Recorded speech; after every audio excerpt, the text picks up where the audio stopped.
palabra a David Vela, que es ilustrador freelance, y a sus siluetas de pombo, Rafael Romero Calvet.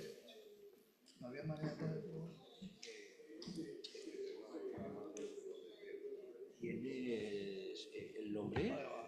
¿El nombre de David Vela? Pues eso no tenía yo preparado. ¿Cómo, perdona? Ay, gracias. Pensaba que iba a ser automático, lo tenía preparado automático. ¿Te puedo utilizar a ti de Ah, sí, por cambiador? supuesto, sí. Si quieres me siento yo aquí, ¿vale? A ver, a 11 segundos. No sé si... ¿Me puedes...? Tú le das. Ya te indicaré yo más o menos... Cuando queden 5 minutos de... yo lo tengo más o menos 17 minutos. No. A ver, que no es... Es que hay 100.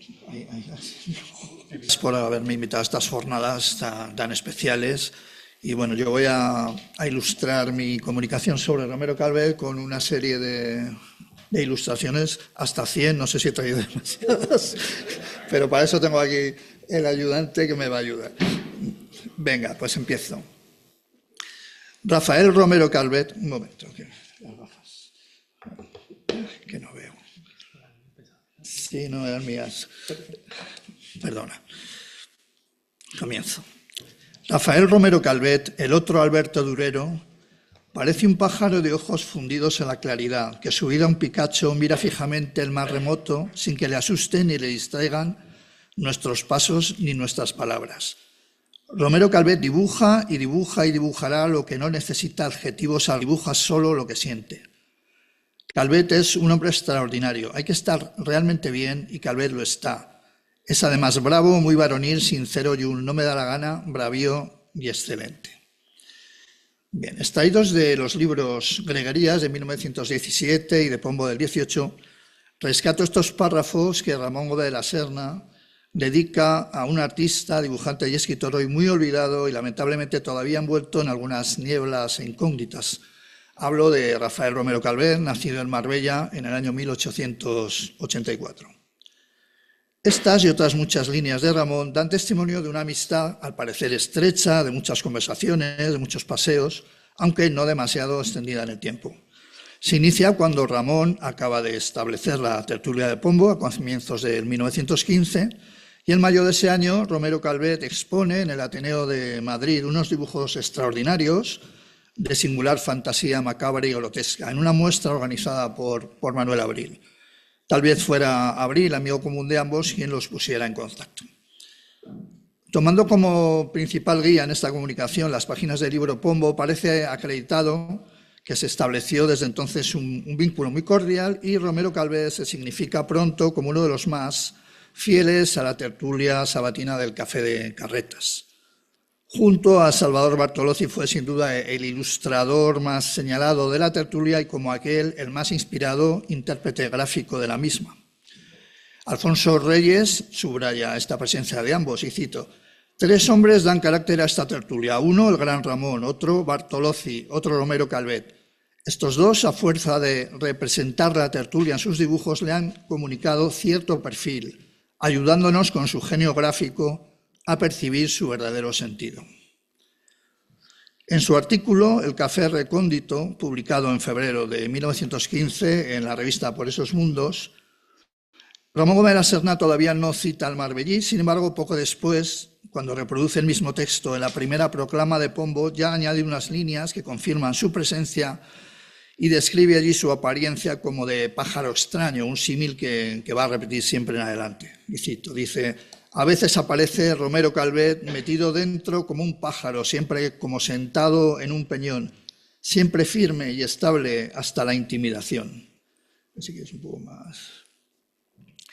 La proclama reproduce una tarjeta con los nombres de 12 de los fundadores de la tertulia, entre los que ya se encuentra el marbellí, y lo más significativo, un texto escrito por el propio Calvet titulado El café sumergido, en el que imagina la cripta como un submarino perfectamente seguro, lleno de aire puro y respirable, y a Ramón como su capitán romántico.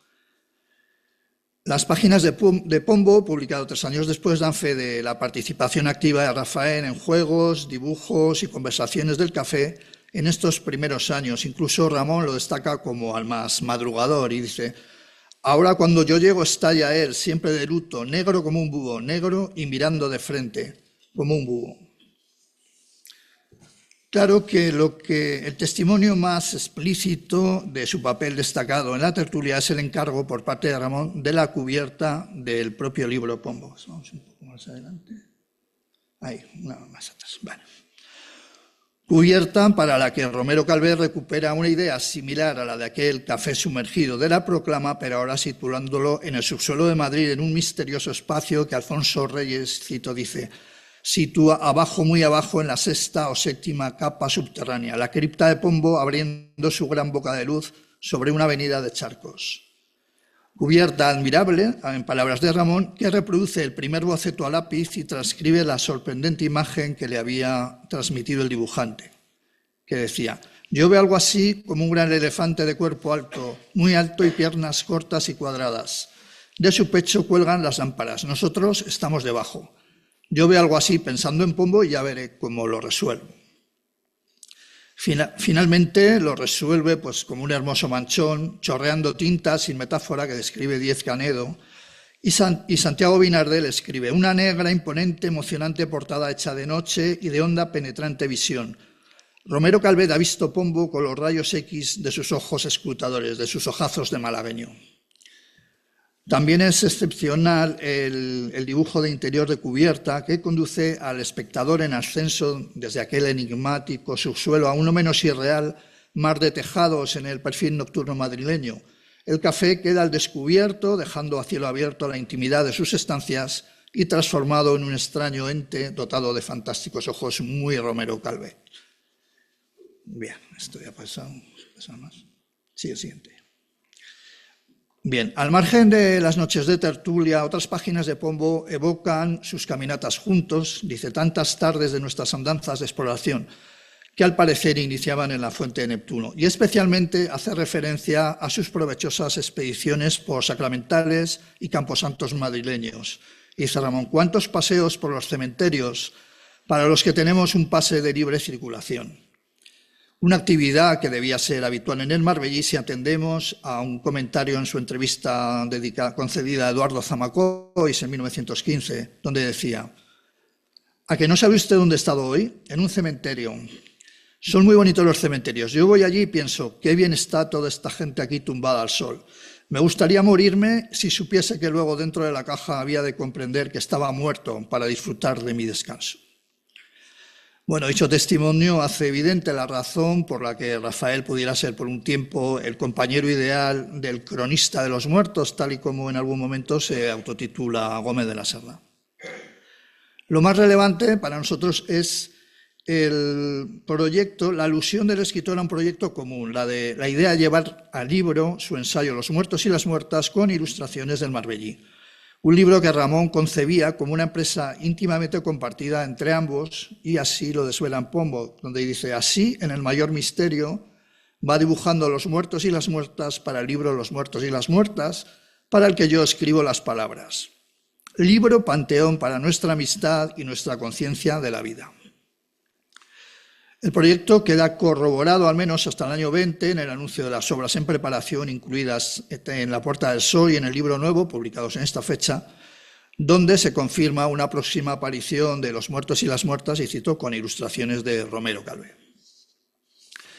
Por desgracia, pues esta prometedora iniciativa no queda en nada, el ensayo no verá la luz hasta el año 35, y entonces, sin referencias al dibujante, y si hubo una serie de dibujos preparados ex profeso para aquella fantasmal edición, ningún rastro quedó de ellos y tampoco noticia alguna de la causa de su cancelación ni de un posible desencuentro.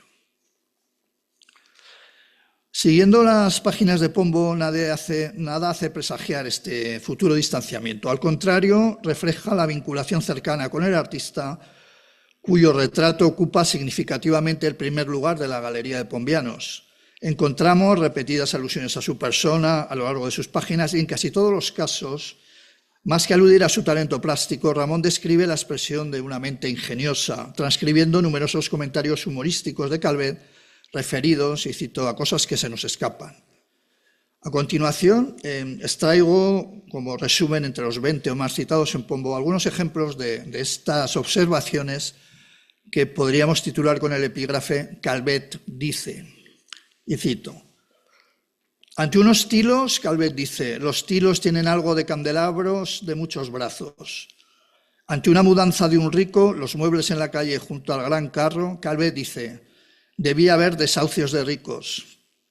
Ante los automóviles relucientes y requete nuevos, Calvet dice, los automóviles son lo que más se parece a unos zapatos nuevos de charol. Ante unos ojos que brillan de cierto modo, Calvet dice, tiene ojos de brillante de peineta falsa. Las peinetas de brillantes falsos son las que más miradas tienen. Ante una fuente que suena o que corre o que surge con intermitencia, Calvet dice, hay fuentes que se quejan de que se las ha atragantado una espina. Repetidamente alude Ramón a la gracia de la conversación del malagueño y dice, pone portada a las cosas que se dicen o que se ven, y encomia finalmente este ingenio singular. Y cito, tantas y tantas cosas admirables. Sentado en un rincón de Pombo siempre, de frente a un mismo sitio, conservando ese enfrentamiento con impasibilidad de inflexión, resume de pronto las cosas de un modo rotundo. Bien, como aquí creo que a nadie se escapa, ese resumir las cosas, ese poner portada a las cosas, coincide literalmente con el concepto de greguería. Es por esto muy revelador el testimonio que el propio Gómez de la Serna evoca en un texto autobiográfico bastante posterior, publicado el año 46 en la Revista de las Indias, y allí describe Ramón la preparación de la primera edición de Greguerías del año 17 y la selección de los textos que había de entregar a la editorial Sempere. Y rememora Ramón. En un café de la calle de Alcalá en horas claras, para que no nos fuese a ofuscar la noche, le he leído a Romero Calvet, el gran dibujante de lo misterioso, 1000 cuartillas de Greguerías. Y él me iba diciendo con un gesto las que había que tachar, la mayor parte del manuscrito. Bien, poco más podemos saber de esta colaboración y pocas más pistas que las citadas tenemos de esa posible influencia del Marbellí sobre el escritor. Y es un asunto que queda en el aire y aunque puede ser revelador este asesoramiento del dibujante en la confección de un libro tan significativo.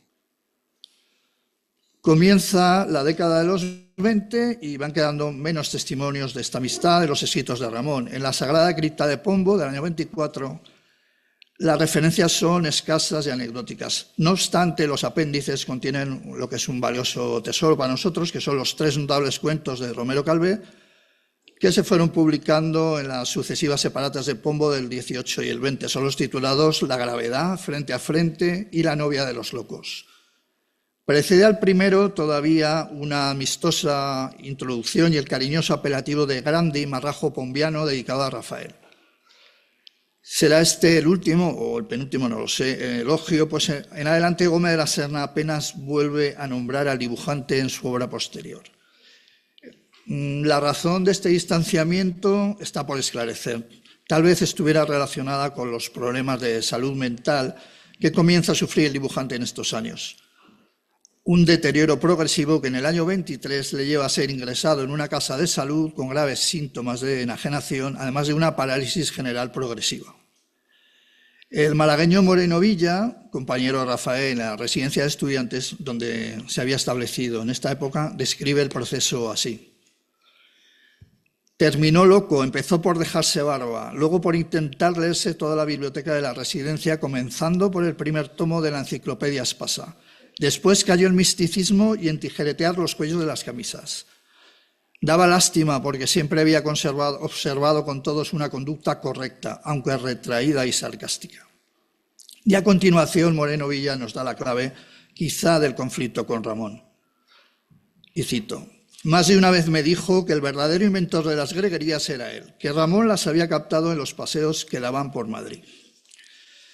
Bueno, desconocemos si aquello pudo llegar tiempo después a oídos de Gómez de la Serna y fuera el detonante de una ruptura que, por otra parte, nunca se aborda de manera explícita en su obra.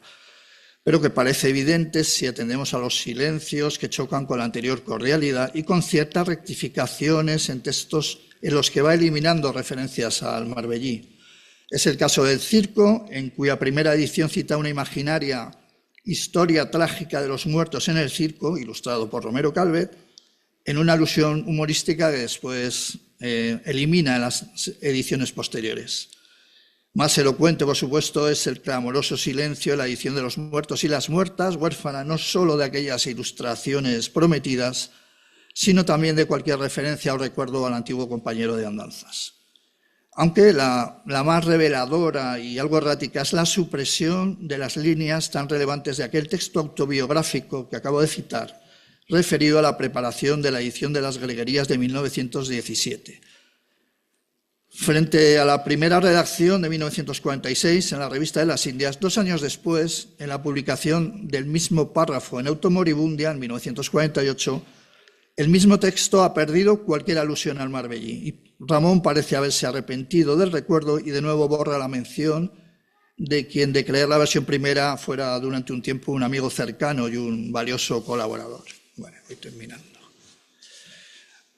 Solo elucubraciones sin demasiada base se pueden aventurar a propósito de este enigma, la reclamación de la paternidad de las greguerías, un género que había iniciado Ramón mucho antes de su amistad, en boca además de una persona afectada por una enfermedad mental, pues nos puede parecer disparatada. Aunque también resulta algo extravagante este interés de Ramón por borrar las huellas del artista. Al menos lo que sí que parece acreditado, y creo que hasta hoy no he tenido muy en cuenta, es esta influencia de Romero Calvet en la asesoría de la primera edición de las Greguerías, que pudo tener mayor o menor medida un cierto papel, una influencia. Termino ya. Quedan por indagar importantes incógnitas, en este caso, sobre la biografía del propio Romero Calvet. Varios testimonios daban noticia de su muerte, acaecida poco tiempo después de los ingresos en el manicomio a causa de aquella enfermedad. Y así lo hacen autores como los citados Moreno Villa o Alfonso Reyes, también González Anaya, Manuel Prados. Sin embargo, documentación posterior oficial parece negar esta circunstancia y apunta a una posterior recuperación y una vuelta a una vida discreta al margen de cualquier publicidad. Este es un asunto que está investigando David Bailón, un investigador mallorquí, que me ha pedido paciencia para la publicación de sus conclusiones y así lo haré yo. No obstante, yo ya adelanté que tanto páginas de BOE como del Ministerio de Marina, donde Rafael era funcionario desde el año 16, acreditan su presencia en su puesto de trabajo al menos hasta el año 49. Dejó a los investigadores la tarea de desvelar todas estas cuestiones, pero sobre todo la de recuperar y valorar la que para mí es una muy notable obra artística y literaria, la de Romero Calvet, sus cuentos, sus ilustraciones para los contemporáneos, el cuento semanal para Mauzi, Calleja, Jiménez Fraud. Creo que lo hacen acreedor de un estudio mucho más detallado y más profundo que el que yo publiqué en autoedición ya hace 8 años. Lo hice sin grandes pretensiones, sino con el único propósito pues, de dar ese primer paso en reivindicar un artista, a mi juicio, muy injustamente olvidado. Muchas gracias, espero que así sea.